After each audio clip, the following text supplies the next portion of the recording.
Trading എന്ന് പറയുന്ന ഒരു സ്കിൽ നിങ്ങൾ പ്രോപ്പറായിട്ട് യൂട്ടിലൈസ് ചെയ്യുകയാണെങ്കിൽ അവിടെ ഒരു ബിസിനസ് ഓപ്പർച്യൂണിറ്റി ഉണ്ട്. എന്താണ്?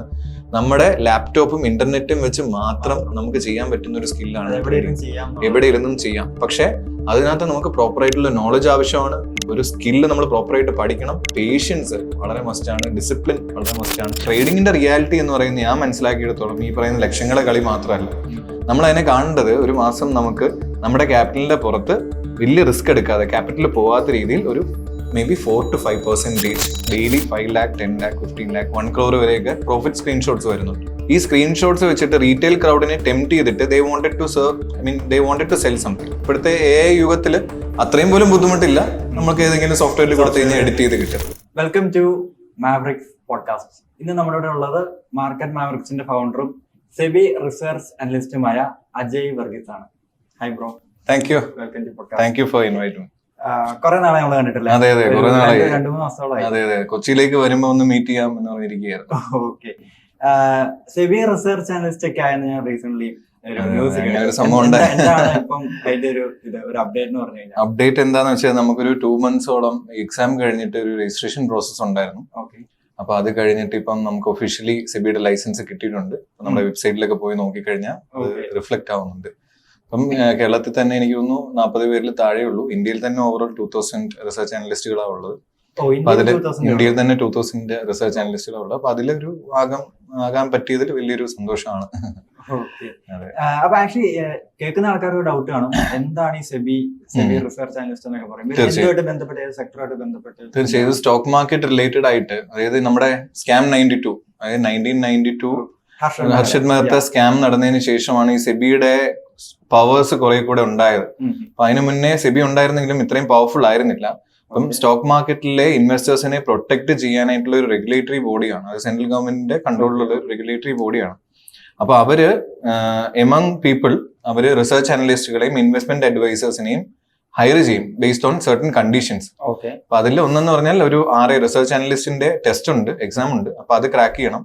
പിന്നെ അതിന്റെ റിലേറ്റഡ് ആയിട്ടുള്ള കുറെ പേപ്പർ വർക്ക്സും കാര്യങ്ങളും ഉണ്ട്. അപ്പം അങ്ങനെയാണ് നമുക്കത് കിട്ടുന്നത്. ഇപ്പൊ ഇങ്ങനത്തെ റിസർച്ച് അനലിസ്റ്റുകൾക്കാണ് ഒഫീഷ്യലി അഡ്വൈസസ് കൊടുക്കാനും, അതായത് ട്രേഡ് റെക്കമെൻഡേഷൻസും ട്രേഡിംഗ് അഡ്വൈസും കൊടുക്കാൻ പറ്റുന്ന ലൈസൻസ് ഉള്ളത് ഈ റിസർച്ച് അനലിസ്റ്റുകൾക്കാണ്. ഓക്കെ. അതായത് ഒരു കോമൺ പീപ്പിളിന് ട്രേഡ് ചെയ്യണമെങ്കിൽ അതിന് കോൾസ് ടിപ്സ്. അതെ, നമ്മൾ ടെലിഗ്രാമിലൊക്കെ കാണാറുണ്ടല്ലോ. പക്ഷെ ഇപ്പം നടക്കുന്ന എന്താണെന്ന് വെച്ചാൽ കൂടുതൽ അൺരജിസ്റ്റേർഡ് ആയിട്ടുള്ള ടെലിഗ്രാമിൽ. അപ്പൊ അവിടെ അക്കൗണ്ടബിലിറ്റി ഇല്ല. നാളെ നമുക്ക് അത് യൂസ് ചെയ്തിട്ട് കാശ് പോവുകയാണെങ്കിൽ എവിടെയും പരാതിപ്പെടാൻ പറ്റില്ല.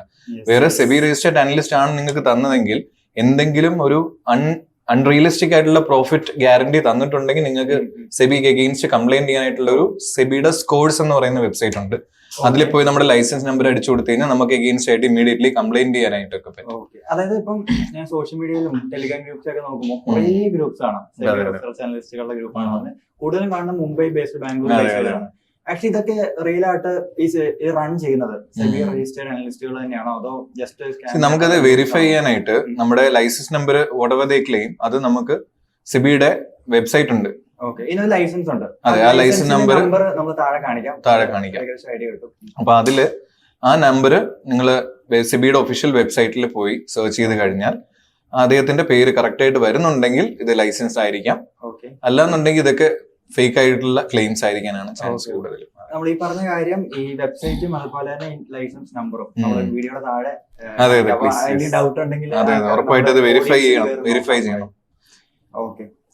ആക്ച്വലി എത്ര നാളായി എത്ര നാളായി ട്രേഡിംഗ് ഈ ഒരു ജേണിയിലേക്ക് വന്നിട്ട്? ഞാനിപ്പോ ഒരു 7 years plus ആയി ബ്രോ. ആക്ച്വലി ഇത് കുറെ കൂടെ സീരിയസ് ആയിട്ട് എടുത്തത് കോവിഡിന് ശേഷമാണ്, ലോക്ക്ഡൌണിന് ശേഷമാണ്. അതിന് മുന്നേ 2020. അപ്പൊ അതിന് മുന്നേ ചെറിയ രീതിയിലൊക്കെ ട്രേഡ് ചെയ്യുന്നുണ്ടായിരുന്നെങ്കിലും ഒരു ഫുള്ളി ഫ്ലെഷ്ഡ് ഇതിനു വേണ്ടി പോകാനായിട്ട് സമയം കിട്ടിയത് കോവിഡിന് ശേഷമാണ്. അപ്പൊ ആ സമയത്ത് നമ്മുടെ ഓപ്ഷൻസ് ട്രേഡിംഗ് എന്ന് പറയുന്ന ഓപ്ഷൻസിനകത്ത് ഓപ്ഷൻ 2 രീതിയിലുണ്ട്. അപ്പം ഓപ്ഷൻസ് ട്രേഡിംഗ് അറിഞ്ഞിടാത്തതായിരിക്കും കൂടുതൽ ബിഗിനേഴ്സും. അപ്പം സ്റ്റോക്ക് മാർക്കറ്റിൽ സ്റ്റോക്ക് ട്രേഡിംഗ് അല്ലാതെ നമുക്ക് ഡെറിവേറ്റീവ്സ് എന്ന് പറയുന്ന ഒരു മാർക്കറ്റ് ഉണ്ട്. അവിടെ ഈ പുട്ടും കോളും എന്നൊക്കെ പറയും. നമ്മൾ ഡീറ്റെയിൽഡ് ആയിട്ട് സംസാരിക്കേണ്ട ഒരു വിഷയമാണ്. സമയക്കുറവ് കാരണം നമ്മൾ അതിലേക്ക് പോകുന്നില്ല. അപ്പൊ അവിടെ ഓപ്ഷൻസ് ട്രേഡിംഗ് ഞാൻ കുറെ കൂടെ ആക്റ്റീവായിട്ട് ഓപ്ഷൻ സെല്ലിംഗ് ചെയ്യാൻ തുടങ്ങി. അപ്പൊ അങ്ങനെ അതിനുശേഷം ഒരു ആക്റ്റീവ് ജേർണി ആയിരുന്നു. അപ്പൊ ഓൾമോസ്റ്റ് 7 years ആയിട്ടുണ്ട്. ഓക്കെ. 7 years ആയി ഇപ്പം ഓൾറെഡി മാർക്കറ്റിൽ വന്നിട്ട്. ഓക്കെ. കൂടുതൽ എങ്ങനെ ഓപ്ഷൻസ് ഓപ്ഷൻസ് ട്രേഡിംഗ് ആണ്. പിന്നെ പാസീവ് ഇൻവെസ്റ്റ്മെന്റ് എന്ന് പറയുമ്പോൾ എൻ്റെ ഒരു സ്ട്രാറ്റജി എന്താന്ന് വെച്ചാൽ നമ്മുടെ ഇൻവെസ്റ്റ്മെന്റ് ഐഡിൽ ആയിട്ട് ഇരിക്കാതെ നമുക്ക് ഈ ഇൻവെസ്റ്റ്മെന്റ് തന്നെ പ്ലെഡ്ജ് ചെയ്യാൻ പറ്റും നമ്മുടെ ബ്രോക്കർ അക്കൗണ്ടിൽ. അപ്പം ഇപ്പൊ ലെറ്റ്സ് എന്റെ കുറെ മ്യൂച്വൽ ഫണ്ട്സ് ഉണ്ട്, എനിക്കൊരു ലെറ്റ്സ് 10 ലക്ഷം രൂപ വർത്ത് സ്റ്റോക്സ് ഉണ്ട്. ഈ ഇൻവെസ്റ്റ്മെന്റ് ബ്രോക്കർ അക്കൗണ്ടിൽ എനിക്ക് പ്ലെഡ്ജ് ചെയ്തിട്ട് ആ പ്ലെഡ്ജ് ചെയ്ത മാർജിൻ യൂട്ടിലൈസ് ചെയ്ത് നമുക്ക് ഓപ്ഷൻസ് സെല് ചെയ്യാനായിട്ടുള്ള ഒരു പ്രൊവിഷൻ ഉണ്ട്. സോ ഇമാജിൻ എന്റെ ഇൻവെസ്റ്റ്മെന്റ്സിൽ നിന്ന് എനിക്കൊരു 6 to 7% കിട്ടിയുള്ളെങ്കിലും ഈ പ്ലെഡ്ജ് ചെയ്ത ക്യാപിറ്റലിൽ നിന്ന് വേഴ്സ്റ്റ് കേസിൽ ഒരു 20% ആനുവലി ഉണ്ടാക്കിയാലും നമുക്ക് നെറ്റ് ടു നെറ്റ് ഒരു മോശമില്ലാത്ത റിട്ടേൺസ് ഇയർലി ഉണ്ടാക്കാൻ പറ്റും. അതാണ് ഞാൻ ചെയ്യുന്നത്. ഇപ്പൊ ഞാൻ ചെയ്യുന്നത് എന്താന്നാ ചോദിച്ചത്. അപ്പൊ ഞാൻ മെയിൻലി അതാണ്. പിന്നെ മാർക്കറ്റ് വളരെ കൺഡ്യൂസീവ്, അതായത് ബുൾ മാർക്കറ്റ്, ബുള്ളിഷ് ആയിട്ടുള്ള മാർക്കറ്റ്, നല്ല സ്ട്രോങ് ആയിട്ട് മുകളിലേക്ക് പോകുന്ന മാർക്കറ്റ്, അപ് ട്രെൻഡ് ഉള്ള സമയത്ത് ഞാൻ സ്വിംഗ് ട്രേഡിംഗ് കൂടെ ചെയ്യും. സ്വിംഗ് ട്രേഡിംഗ് എന്ന് പറയുമ്പോൾ നമ്മൾ ഷോർട്ട് ടേമിലേക്ക് സ്റ്റോക്സ് മേടിക്കുന്നു.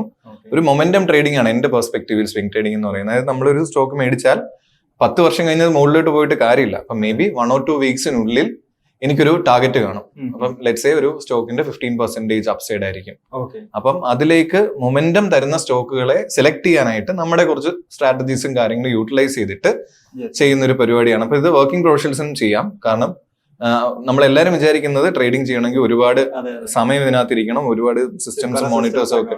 പക്ഷെ അതല്ലാതെ നമുക്ക് വീക്കെൻഡ്സിൽ കുറച്ച് സമയം മാറ്റി വെച്ചും അതേപോലെ നമുക്ക് വേണമെങ്കിൽ ഈവനിങ് ടൈം കുറച്ച് സമയം റിസർച്ചിന് വേണ്ടിയിട്ട് നമ്മൾ സ്റ്റോക്ക് ചാർട്ട് അനലൈസ് ചെയ്യാനൊക്കെ മാറ്റി വെച്ചാൽ ആക്ച്വൽ ട്രേഡ് എടുക്കാനായിട്ട് ലെസ് ദാൻ 5 minutes മതി എന്നതാണ് ഈ സ്വിംഗ് ട്രേഡിംഗിന്റെ അഡ്വാൻറ്റേജ്. ഓക്കെ, അത് ആക്ച്വലി ഒരു സെബി രജിസ്റ്റേർഡ് അനലിസ്റ്റ് ആണ്, കൂടാതെ ഒരു അക്കാഡമി ഉണ്ടെന്ന് ഞാൻ കേട്ടിട്ടുണ്ട്. അതെ, ഞാൻ അക്കാഡമിയിൽ മെന്റർ ആണ്, മാർക്കറ്റ് മാവറിക്സ് ട്രേഡിംഗ് അക്കാഡമി. അപ്പൊ അവിടെ എങ്ങനെയാ പോകുന്ന കാര്യങ്ങളൊക്കെ? അവിടെ നിങ്ങൾ എങ്ങനെയുള്ള സ്റ്റുഡൻസിനെയാണ് എടുക്കുന്നത്? എന്താണ് നിങ്ങളൊരു അക്കാഡമിയുടെ ഒരു വിഷൻ? എന്താണ് അക്കാഡമി? നമ്മൾ അറൌണ്ട് ഒരു 2 years plus ആയി സ്റ്റാർട്ട് ചെയ്തിട്ട്. ഇനീഷ്യലി ഇതൊരു ഓൺലൈൻ ഇതായിട്ടായിരുന്നു. പക്ഷെ ഓൺലൈനിൽ ഏറ്റവും വലിയ disadvantage, despite the fact that ഞാൻ എന്റെ ഏറ്റവും സിൻസിയർ എഫേർട്സ് എടുത്തിട്ടും എനിക്ക് അപ്പുറത്തിരിക്കുന്ന കുട്ടികൾ ഇത് എത്രമാത്രം അവർ ഫോളോ ചെയ്യുന്നുണ്ടെന്ന് പറയുന്നെങ്കിലും അവർ എന്താണ്, ഇപ്പൊ ലെറ്റ്സ് സേ ഞാനൊരു ചാർട്ട് എടുത്തിട്ട് അവർക്ക് ഓപ്പൺ ആക്കാൻ പറഞ്ഞു. അപ്പം ആ ചാർട്ടിനകത്ത് ഒരു ടെക്നിക്കൽ അനാലിസിസ് ചെയ്യണം. ലെറ്റ്സ് സേ ഒരു സ്റ്റോക്കിന്റെ അനാലിസിസ് ചെയ്യാനായിട്ട് ഞാൻ ഇവിടെ സ്ക്രീനിൽ കുറച്ച് കാര്യങ്ങൾ ചെയ്ത് കാണിച്ചു. ഇത് അവർ അപ്പുറത്ത് നിന്ന് ചെയ്യുന്നുണ്ടോ എന്ന് എനിക്ക് ഉറപ്പില്ല. ഓൺലൈൻ ആകുമ്പോൾ, പ്യൂർലി ഓൺലൈൻ ആകുമ്പോൾ അങ്ങനത്തെ ഒരു ഡിസ്കണക്ട് എനിക്ക് ഫീൽ ചെയ്തു. പിന്നെ പലരും ഫേസ് ക്യാം ഓഫ് ആയിരിക്കും, മ്യൂട്ടിലായിരിക്കും, ചാറ്റിൽ എന്തെങ്കിലും കിട്ടിയ ഭാഗ്യം. അപ്പൊ എനിക്ക് ഒരു ഫീഡ്ബാക്ക് കിട്ടാതെ എനിക്ക് ഒരുപാട് ഒരു സാറ്റിസ്ഫാക്ഷൻ കിട്ടുന്നില്ലായിരുന്നു. പക്ഷെ ജനറലി നമ്മുടെ ക്ലാസ്സിനെല്ലാം നല്ല റിവ്യൂസ് ആയിരുന്നെങ്കിലും. സോ അങ്ങനെ ഇരുന്നപ്പോഴാണ് എന്റെ ഒരു സുഹൃത്ത്, കോളേജിൽ എന്റെ കൂടെ പഠിച്ചതാണ്, എന്റെ ഒരു വളരെ ക്ലോസ് ഫ്രണ്ട് ആണ്, കൃഷ്ണാനന്ദ് എന്ന് പറഞ്ഞിട്ട്. കെ അതെ, കെ അറിയാലോ. അപ്പൊ K he happen to come to my home. അപ്പൊ ആ സമയത്ത് എന്റെ പേരൻസ് അനിയത്തിയുടെ വെഡിങ് ആയിട്ട് നമ്മുടെ കഴിഞ്ഞ 2024 ജൂണിലോ മറ്റോ, 2024 ജൂണിലോ മറ്റോ. അപ്പൊ ഓൺലൈൻ കുറച്ച് നാളായി. അപ്പൊ അത് കഴിഞ്ഞ് അങ്ങനെ പോകുന്ന സമയത്താണ് ഇത് വീട്ടിൽ വരുന്നത്. അപ്പം അവന്റെ കൂടെ ഒരു ഫ്രണ്ടും കൂടെ ഉണ്ടായിരുന്നു. ഇച്ചിരി സൈസ് ഒക്കെ ഉള്ള, കണ്ടു കഴിഞ്ഞാൽ നമുക്കൊരു ഓക്കെ ആളൊരു പക്ക ബിസിനസ് മാഗ്നറ്റ് ആണെന്ന് തോന്നിക്കുന്ന ലുക്കൊക്കെ ഉള്ള ഒരു പുള്ളി. അപ്പം ഞാൻ വിചാരിച്ചു ഓക്കെ ഇതെന്താ സംഭവം. അപ്പം ചോദിച്ചു, നീ ട്രേഡ് ചെയ്യുന്നുണ്ടല്ലോ, കുറച്ച് ഫണ്ട് ഉണ്ട് എന്റെ, ഈ ഫണ്ട് മാനേജ് ചെയ്യണം. കേക്കിന്റെ ഫ്രണ്ട്. അപ്പൊ ഞാൻ പറഞ്ഞു, അങ്ങനെ ഫണ്ട് മാനേജ്മെന്റ് ഇല്ല, എന്റെ ക്യാപിറ്റൽ വെച്ച് ഞാൻ സമാധാനത്തോടെ ട്രേഡ് ചെയ്ത് പോകണം, പുറത്തുനിന്ന് ഫണ്ട് എടുക്കുന്നു, പിന്നെ ഞാൻ വേണേ പഠിപ്പിച്ചു തരാം. അപ്പം അങ്ങനെ ഇരുന്നപ്പോഴാണ് ഈ പറഞ്ഞ കൂടെ വന്ന വ്യക്തിയുടെ പേര് അഭിജിത്ത് എന്നാണ്. ഇപ്പൊ എന്റെ വളരെ നല്ല സുഹൃത്താണ്, നമ്മുടെ പാർട്ട്ണറാണ്. അപ്പൊ അഭിജിത്തിന്റെ ഒരു സ്പേസ് കിടപ്പുണ്ട് ട്രിവാൻഡ്രത്ത് തന്നെ, 4-5 അടുത്ത് പാണിനുള്ള ഒരു സ്പേസ് ഫ്രീ ആയിട്ട് കിടപ്പുണ്ട്. കാരണം അദ്ദേഹം വേറൊരു ബിസിനസ് നടത്തിയിരുന്നു. ഇപ്പം കോവിഡ് സമയത്തുള്ള ബുദ്ധിമുട്ടുകൾ കാരണം താൽക്കാലികമായി സ്റ്റോപ്പ് ആയിരുന്നു. അപ്പൊ ആ സ്പേസ് ഫ്രീ ആയിട്ട് കിടക്കുക. അപ്പൊ അങ്ങനെ വൈ നോട്ട് ഓഫ്ലൈൻ സെന്റർ, നമുക്കൊരു ട്രയൽ ബേസിസിൽ നമ്മൾ സ്റ്റാർട്ട് ചെയ്തു. അങ്ങനെ സ്റ്റാർട്ട് ചെയ്തു. അങ്ങനെ നോക്കിയപ്പോൾ വളരെ ഓവർവെൽമിംഗ് ആയിട്ട് റെസ്പോൺസ്. കാരണം പലരും പറയുന്നു നല്ലൊരു ജെന്യുവിൻ ട്രസ്റ്റ് വർത്തി അക്കാഡമി ട്രിവാൻഡ്രത്ത് ഇല്ലായിരുന്നു. അപ്പൊ അങ്ങനെ ഫസ്റ്റ് ക്ലാസ് തൊട്ടേ വളരെ നല്ല ഫീഡ്ബാക്ക് വന്നു തുടങ്ങി. നമുക്ക് പല ഏജ് കാറ്റഗറിയിലുള്ള, അതായത് നമുക്ക് ഈവൻ യങ്സ്റ്റർ സ്റ്റുഡൻസ് ലെവലിലുള്ള പിള്ളേരുണ്ട്, അതേപോലെ വർക്കിംഗ് പ്രൊഫഷണൽസ് ഉണ്ട്, ഹോം മേക്കേഴ്സ് ഉണ്ട്, ഈവൻ റിട്ടയർമെന്റ് ക്രൗഡ് പോലും വരുന്നു. അപ്പൊ നമ്മുടെ വന്നിരിക്കുന്നു. കാരണം അവർക്ക് ഇത് ആക്റ്റീവായിട്ടല്ല, അവർക്കൊരു ഇൻകത്തിന്റെ അപ്പുറത്തോട്ട് അവർക്ക് ഇത് എന്താ പറയാ, അവരുടെ ജീവിതത്തിൽ ഐഡലായിരിക്കാതെ സ്റ്റോക്ക് മാർക്കറ്റിൽ നിന്നൊരു ബ്രെയിൻ ഒരു ആക്ടിവിറ്റി കിട്ടുമല്ലോ. അപ്പൊ ആ പെർസ്പെക്ടീവിലായിരിക്കും എന്തായാലും അവരും വരുന്നുണ്ട്. അവിടെ ലൈവ് ട്രേഡിംഗ് ഹബ് ഉണ്ട്, അപ്പൊ ഒരു കമ്മ്യൂണിറ്റി സപ്പോർട്ട് അവിടെ വരുന്നുണ്ട്. സോ നമ്മുടെ ഏറ്റവും വലിയൊരു സന്തോഷം എന്താന്ന് വെച്ചാൽ, ഏതൊരു കാറ്റഗറി ആൾക്കാർ വന്നാലും ഇതിന്റെ ഒരു ബാക്ക്ഗ്രൗണ്ടും ഇല്ലാത്ത ആൾക്കാരാണെങ്കിലും നമ്മൾ പഠിപ്പിക്കും എന്നതാണ്. ബാക്ക്ഗ്രൗണ്ട് വേണ്ട ആവശ്യമില്ല. കാരണം എല്ലാം അറിയാവുന്ന ഒരാൾ ഇവിടെ വരേണ്ട ഒരു കാര്യമില്ല. അപ്പം അവിടെ നമ്മുടെ ആസ് എ അക്കാഡമി നമ്മൾ ഒന്നും ചെയ്യുന്നില്ല. നമുക്ക് ഈവൻ ഏറ്റവും വീക്കസ്റ്റ് ആയിട്ടുള്ള ഒരു സ്റ്റുഡന്റ് വന്നാൽ പോലും അയാൾക്ക് എങ്ങനെ ഇത് ഏറ്റവും സിമ്പിൾ ആയിട്ട് വിത്ത് എക്സാമ്പിൾസ് പഠിപ്പിക്കാം. അപ്പൊ ഇതാണ് നമ്മുടെ ഒരു ചാലഞ്ച്. അപ്പൊ അത് താങ്ക്ഫുള്ളി സക്സസ്ഫുള്ളി ഒരു 2 years+ ആയിട്ട് ഓപ്പറേറ്റ് ചെയ്യും. ഓക്കെ, അപ്പം നമ്മള് നിങ്ങളെ ഫൗണ്ടേഴ്സ് കണ്ടുമുട്ടിയ ടൈമാണ് ഞാൻ പറഞ്ഞല്ലോ. അപ്പൊ ഈ ഫൗണ്ടേഴ്സ് നിങ്ങൾ കെയും അഭിജിത്തും അജയും കണ്ടുമുട്ടുന്നു. അതിനുശേഷം നിങ്ങൾ മാർക്കറ്റ് മാവേഴ്സ് ഫൗണ്ട് ചെയ്യുന്നു. അതിനുശേഷമാണ് ഒരു ഗ്രോത്ത്. ഇപ്പം ഞാൻ കേട്ടത് 1000+ സ്റ്റുഡൻസിനെ നമ്മൾ ഓൺലൈൻ കൂടുതലും ഓഫ്ലൈൻ ആണ്. 2 വർഷത്തില്. 2.5 വർഷം. ഓ ഗ്രേറ്റ്. കാരണം ഇപ്പൊ നമുക്ക് ട്രിവാൻഡ്രം മാത്രമാണുള്ളത്, അതോ വേറെ എക്സ്പാൻഷൻ പ്ലാൻ ചെയ്യണോ വേറെ ഏരിയയിലേക്കൊക്കെ? നമുക്കിപ്പം ആക്ച്വലി കൊച്ചിയിൽ ഒരു ബ്രാഞ്ച് നമ്മൾ മോസ്റ്റ് ലൈക്ലി നെക്സ്റ്റ് മന്ത്, അതായത് ഈ പോഡ്കാസ്റ്റ് ഇനി ഒന്ന് ഷൂട്ട് ചെയ്യുന്നപ്പം ജൂണിലാണ്, നമ്മൾ ജൂലൈ ഒരു മിഡിന് മുന്നേ കൊച്ചിയിൽ ഒരു ബ്രാഞ്ച് ലോഞ്ച് ചെയ്യുന്നുണ്ട്. കൊച്ചിയിൽ പാലാരിവട്ടത്തിന് അടുത്തായിട്ടാണ് പുതിയ ബ്രാഞ്ച് വരുന്നത്. അപ്പൊ അതിന്റെ കൂടുതൽ അപ്ഡേറ്റ്സും കാര്യങ്ങളും നിങ്ങളെ ഉടനെ അറിയിക്കും. പക്ഷെ പാലാരിവട്ടത്ത് നമുക്കൊരു ബ്രാഞ്ച് ഉടനെ സ്റ്റാർട്ട് ചെയ്യുന്നുണ്ട്. സെയിം കാര്യങ്ങൾ തന്നെയാണ് അവിടെയും. നമ്മൾ ഈ പറഞ്ഞ പോലെ പഠിപ്പിക്കും. നമ്മുടെ ഒരു ഫിലോസഫി എന്ന് പറയുന്നത് തിയറിറ്റിക്കലായിട്ട് പഠിപ്പിക്കേണ്ട വിഷയമല്ല. പഠിപ്പിക്കുമ്പോൾ തന്നെ ഫ്ലോറിൽ 1-2 പേര് നിങ്ങളെ ഹെൽപ്പ് ചെയ്യാൻ കാണും. ഒരു ഹാൻഡ്സ് ഓൺ ട്രെയിനിങ്, ഒരു പ്രാക്ടിക്കൽ സെൻസിൽ നമ്മൾ കാർ ഓടിക്കാൻ പഠിക്കുന്ന പോലെയാണ് പ്രാക്ടിക്കലായിട്ട് ഇത് പഠിക്കണം. അപ്പൊ അതിൻ്റെയോടൊപ്പം തന്നെ ലൈവ് മാർക്കറ്റിലുള്ള ട്രേഡിംഗ് സപ്പോർട്ടും. ഇപ്പൊ താങ്ക്ഫുള്ളി സെബി രജിസ്റ്റേർഡ് ആയതുകൊണ്ട് നമുക്ക് ഈവൻ വേണമെങ്കിൽ നാളെ ഒരു അഡ്വൈസറി നമ്മുടെ സ്റ്റുഡൻസിന് ഒരു രജിസ്ട്രേഷൻ ലെവലിൽ നമുക്ക് ചെയ്യാനായിട്ട് സാധിക്കും. ഇപ്പൊ ട്രേഡിംഗ് എങ്ങനെ ഒരു എമൗണ്ട് ക്യാപിറ്റൽ എങ്ങനെയും വേണ്ടി വരും. അതെ. അപ്പം അജയുടെ ഒരു പെർസ്പെക്റ്റീവ് പറയുവാണെങ്കിൽ ട്രേഡിംഗ് ബിസിനസ് അതെങ്ങനെ നമുക്ക് കമ്പയർ ചെയ്യാൻ പറ്റുന്ന കാര്യമാണോ? ട്രേഡിംഗ് എന്ന് പറയുന്ന ഒരു ബിസിനസ് എന്ന് പറയുന്നത് കൂടുതൽ പ്രോഫിറ്റ് അല്ലേ, റവന്യൂ? പ്രശ്നം എന്താ പറയുക, നമ്മളിത് ട്രേഡിംഗ് ഒന്നും ബിസിനസ് വേറെ ഒന്നും എന്ന് പറയുന്ന കാണുന്നതുകൊണ്ടാണ്. ഞാൻ കാണുന്നത് ട്രേഡിങ്ങിനെ തന്നെ ഒരു ബിസിനസ് ആയിട്ടാണ്. അതായത് ഇപ്പൊ ഇതിനു മുന്നേ ഞാൻ ഒരു ബിസിനസ് നടത്തിയിരുന്നു. അപ്പം എനിക്ക് ആ രീതിയിലുള്ള ഒരു കമ്പാരിസൺ നടത്താൻ പറ്റും. ഞാൻ ഒരു റെസ്റ്റോറന്റ് ബിസിനസ് നടത്തിയാണ്. ഇത് 2019 ഞാൻ 2017 തുടങ്ങി 2019 ഷട്ട് ഡൗൺ ചെയ്തു. 2 വർഷത്തോ കഷ്ടിച്ച് കോവിഡിന് മുന്നേ ഷട്ട് ഡൗൺ ചെയ്തു, ദൈവം സഹായിച്ചു. കാരണം എന്തുകൊണ്ടാണ് ഞാൻ അത് പറയാൻ കാരണം റെസ്റ്റോറന്റ് നടത്തിയപ്പോൾ എനിക്ക് അന്ന് ആകെപ്പാടെ അറിയാവുന്ന കാര്യം നല്ല ഫുഡ് കൊടുക്കുന്നു, ആൾക്കാർ കയറുന്നു, വേറെ ബിസിനസിനെ പറ്റി ഒന്നും അറിയില്ലായിരുന്നു. അതിന്റെ മിസ്റ്റേക്ക് ആയിരിക്കാം. പക്ഷെ ഞാൻ പഠിച്ചു ചെയ്തിരുന്നെങ്കിൽ പോലും restaurant business one of the most difficult business to be successful. അപ്പൊ അതിനകത്ത് കിട്ടുന്ന ഒരു ROI അറൌണ്ട് ഒരു 30% ആണ് ഞാൻ മനസ്സിലാക്കുന്നത് ഒരു സക്സസ്ഫുൾ റെസ്റ്റോറന്റ് ബിസിനസിന് പോലും. അപ്പം അങ്ങനത്തെ ഒരു ബിസിനസ്സിന് നമുക്ക് ഒരുപാട് ഡിപ്പെൻഡൻസിയുടെ പ്രശ്നമുണ്ട്. ഒന്നെന്ന് പറഞ്ഞാൽ സ്റ്റാഫിങ്ങിന്റെ. കാരണം ഞാൻ ഇത് പേഴ്സണലി അനുഭവിച്ച ഷെഫിന്റെ ഒരു വലിയ ഡിപ്പെൻഡൻസി ഉണ്ട്. ഷെഫ് എന്ത് പറഞ്ഞാലും മോഹൻലാലിന്റെ മറ്റേ സിനിമ പോലെ നമ്മളിങ്ങനെ നിന്ന് ശരി സാർ എന്ന രീതിയിൽ നിൽക്കേണ്ട ഒരു അവസ്ഥയാണ് ഒന്ന്. പിന്നെ നമുക്ക് ക്ലൈമറ്റ് ഒരു വലിയ ഇഷ്യൂ ആണ്. അത് എക്സ്റ്റേണൽ ഫാക്ടേഴ്സ് കാരണം നമ്മുടെ ബിസിനസ് ഡൗൺ ആവാം, നമ്മുടെ തന്നെ കൺട്രോളിലല്ല ഇതൊന്നും. അപ്പം മാത്രമല്ല കോമ്പറ്റീഷൻ. അപ്പൊ ഒരുപാട് കാര്യങ്ങൾ ഇതിനകത്ത് ഉണ്ട്. എക്സ്റ്റേണലി ട്രിവാൻഡ്രത്ത് തന്നെ ആയിരുന്നു. പിന്നെ അത് ഷട്ട് ഡൗൺ ചെയ്തു. ഞാനും വേറെ കുറച്ച് എന്റെ സ്കൂൾ ഫ്രണ്ട്സ് ഒക്കെ ആയിട്ട് തുടങ്ങിയ ഡ്രീം പ്രോജക്റ്റ് ആയിരുന്നു. പക്ഷെ അത് ഷട്ട് ഡൗൺ ചെയ്തു. പക്ഷെ അതിൽ നിന്ന് നമുക്ക് ഒരുപാട് MBAക്ക് പോയാൽ പോലും കിട്ടാത്ത അത്രയും ബിസിനസ് ലെസൺസ് അവിടെ നിന്ന് കിട്ടി. അപ്പൊ ഞാൻ പറഞ്ഞു വന്നത് അതാണ്. അപ്പം ഇത് കണക്ട് ചെയ്ത് വരുമായിരുന്നു. അതായത് ഇപ്പം ഞാൻ അത്രയും എന്താ പറയാ ഒരു 24 hours ഒരു മേ ബി 18 hours പണിയെടുത്തിട്ടും എനിക്ക് അതിൽ നിന്നൊന്നും ഒന്നും കിട്ടിയിട്ടില്ല. പക്ഷെ ട്രേഡിംഗ് എന്ന് പറയുന്ന ഒരു സ്കിൽ നിങ്ങൾ പ്രോപ്പർ ആയിട്ട് യൂട്ടിലൈസ് ചെയ്യുകയാണെങ്കിൽ അവിടെ ഒരു ബിസിനസ് ഓപ്പർച്യൂണിറ്റി ഉണ്ട്. എന്താണ്, നമ്മുടെ ലാപ്ടോപ്പും ഇന്റർനെറ്റും വെച്ച് മാത്രം നമുക്ക് ചെയ്യാൻ പറ്റുന്ന ഒരു സ്കില്ലാണ്. എവിടെ ഇരുന്നും ചെയ്യാം. പക്ഷെ അതിനകത്ത് നമുക്ക് പ്രോപ്പർ ആയിട്ടുള്ള നോളജ് ആവശ്യമാണ്. ഒരു സ്കില്ല് നമ്മൾ പ്രോപ്പർ ആയിട്ട് പഠിക്കണം. പേഷ്യൻസ് വളരെ മസ്റ്റാണ്. ഡിസിപ്ലിൻ വളരെ മസ്റ്റാണ്. സൈക്കോളജി കറക്റ്റ് ആയിരിക്കണം. അങ്ങനെ കുറെ കാര്യങ്ങൾ ചേർന്ന് വരുമ്പോഴാണ് ട്രേഡിംഗ് സക്സസ് ആവാൻ പറ്റുന്നത്. മറ്റൊരു ബിസിനസ് വളരെ എളുപ്പത്തിൽ ചെയ്യാൻ പറ്റില്ല.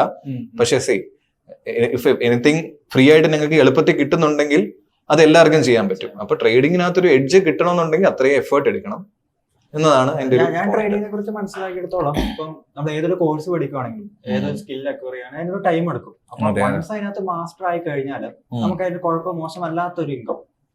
മാസ്റ്റർ ആയാലും ഉണ്ടല്ലോ ജസ്റ്റ്, കാരണം മാസ്റ്റർ ആയാലും ഞാൻ കണ്ടിട്ടുണ്ട് നല്ല ട്രേഡേഴ്സിന് പോലും ക്യാപിറ്റൽ ബ്ലോ അപ്പ് ആയ സിറ്റുവേഷൻസ്. കാരണം നമ്മുടെ ഈഗോ മാറ്റി വെക്കേണ്ടത്, റിവെഞ്ച് ട്രേഡിംഗ് ചെയ്യാം.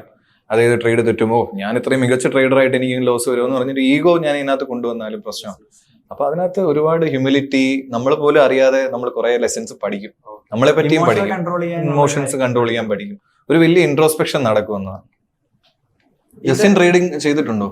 യെസ്, ഞാൻ ആദ്യം ട്രേഡർ ആയിരുന്നു. കോളേജ് ടൈമിലൊക്കെ ഒരു 2-3 വർഷം ട്രേഡിംഗ് ആയിരുന്നു. ഓപ്ഷൻ സെല്ലിംഗ് ക്യാപിറ്റലിന്റെ ഇത് കാരണമാണ്.